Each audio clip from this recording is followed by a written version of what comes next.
হামের সর্বশেষ তথ্য হচ্ছে সিলেটে গত 24 ঘন্টায় কিন্তু আরও এক শিশুর মৃত্যু হয়েছে। 9 মাস বয়সী শিশুটি এই শহীদ শামসুদ্দিন হাসপাতালে মৃত্যু হয়েছে, যে হচ্ছে সিলেট সদর উপজেলা বাসিন্দা। আমি যদি জানিয়ে রাখি, এখন পর্যন্ত কিন্তু সিলেটে হামের উপসর্গ নিয়ে মোট 41 শিশুর মৃত্যু হয়েছে এবং চলতি বছর যারা মারা গেছেন তাদের মধ্যে 4 জন আসলে ল্যাব টেস্টে কনফার্ম হয়েছে, যারা 4 জন হচ্ছে মৃত্যুবরণ করেছেন এবং বাকিরা সবাই হামের উপসর্গ নিয়ে মৃত্যুবরণ করেছেন। তাদের অধিকাংশই কিন্তু হৃদরোগ, নিউমোনিয়া, শ্বাসকষ্ট, জন্ডিস সহ নানা জটিলতায় ভুগছিলেন। আমরা কথা বলার চেষ্টা করেছিলাম আসলে স্বাস্থ্য অধিদপ্তর এবং হাসপাতাল কর্তৃপক্ষের সাথে। তারা যেটি বলছেন, পুষ্টিহীনতার অভাবকে কিন্তু তারা দায়ী করছেন, যেহেতু সিলেটের প্রান্তিক জনগোষ্ঠীর অনেকেই কিন্তু বর্ডার এলাকায় থাকেন এবং তাদের মধ্যে খাদ্যাভ্যাস এবং পুষ্টিহীনতার অভাব রয়েছে, যার ফলে হাম হওয়ার পরে আসলে বিভিন্ন ধরনের জটিলতা দেখা যাচ্ছে, যা এই ফলে কিন্তু মৃত্যু সংখ্যা আরও তাদের মধ্যে বাড়ছে। বর্তমানে সিলেট বিভাগের বিভিন্ন হাসপাতালে হামের উপসর্গ নিয়ে 280 জন রোগী ভর্তি হয়েছেন এবং এই হাসপাতালটিতে মোট 66 জন রোগী ভর্তি হয়েছেন এবং গত 24 ঘন্টায় 9 জন রোগী ল্যাব টেস্টে আসলে শনাক্ত হয়েছেন এবং এই সময়টিতে আসলে সিলেটের বিভিন্ন হাসপাতালে কিন্তু 92 জন ভর্তি হয়েছেন এবং চলতি বছর কিন্তু ল্যাব টেস্টে 149 জন রোগী নিশ্চিত করা হয়েছে।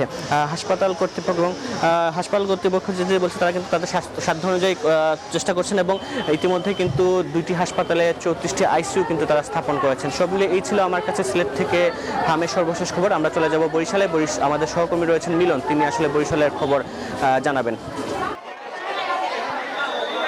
নাজাত, আপনি যেমনটা জানাচ্ছিলেন সিলেট থেকে হামের উপসর্গের খবর, আমি হচ্ছে বরিশালেও কিন্তু আমরা দেখছি যে হাম উপসর্গ নিয়ে মৃত্যুর মিছিল কিন্তু থামছে না। গত 24 ঘন্টায় কিন্তু 2 জন শিশু বরিশাল শেরেবাংলা মেডিকেল কলেজ হাসপাতালে মারা গেছেন এবং এ পর্যন্ত বরিশালে আমরা যেমনটা জানতে পেরেছি, বরিশাল বিভাগে 34 শিশু কিন্তু হাম আক্রান্ত বা হাম উপসর্গ নিয়ে মৃত্যুবরণ করেছেন। তার মধ্যে বরিশাল শেরেবাংলা মেডিকেল কলেজ হাসপাতালেই আছে 24 জন।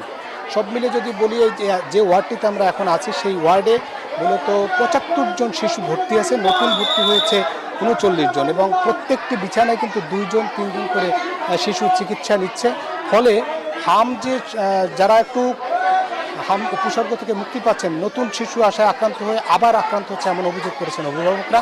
তবে হাসপাতাল কর্তৃপক্ষ বলছে যে যেহেতু হামের টিকা দেওয়ার সঙ্গে সঙ্গে কিন্তু ইমিউনিটি বা রোগ প্রতিরোধ ক্ষমতা বৃদ্ধি পায় না, কমপক্ষে 4 সপ্তাহ দরকার। সে কারণেই কিন্তু হামের টিকা দেওয়ার পরেও অনেক শিশু কিন্তু আক্রান্ত হচ্ছে এবং যেহেতু যারা হামের গুরুতর আক্রান্ত তাদের মধ্যে থেকে কিন্তু মৃত্যু ঝুঁকির মধ্যে থাকে। এছাড়া কিন্তু হামে সতর্ক থাকতে বলেছেন, যেহেতু এখন গরম প্রচণ্ড তাপপ্রবাহ চলছে, সে কারণেও কিন্তু হাম এই সময়টাই কিন্তু হাম বা বসন্ত এটি আক্রান্ত হয়। সে কারণেই তারা কিন্তু বলছেন যে বাড়তি সতর্ক থাকার কথা বলছেন। ঈদ যাত্রা বা ঈদের সময়ে যে আরও আক্রান্তের সংখ্যা আরও বাড়তে পারে এমন সতর্ক সংকেত জানিয়েছেন বিশেষজ্ঞরা। সব মিলিয়ে যদি বলি যে এই হামের উপসর্গ নিয়ে যে দুশ্চিন্তা বা মৃত্যুর মিছিল, তা থামাতে হলে সতর্কতা, চিকিৎসা এবং সতর্কতা, এটাই বলেছেন বিশেষজ্ঞরা। এই ছিল বরিশাল শেরেবাংলা মেডিকেল কলেজ হাসপাতাল থেকে আমার কাছে হাম রোগীদের যে চিকিৎসা সেবার সবশেষ তথ্য। ফিরছি স্টুডিওতে। জি মিলন, ধন্যবাদ আপনাকে আমাদের সঙ্গে যুক্ত হবার জন্য।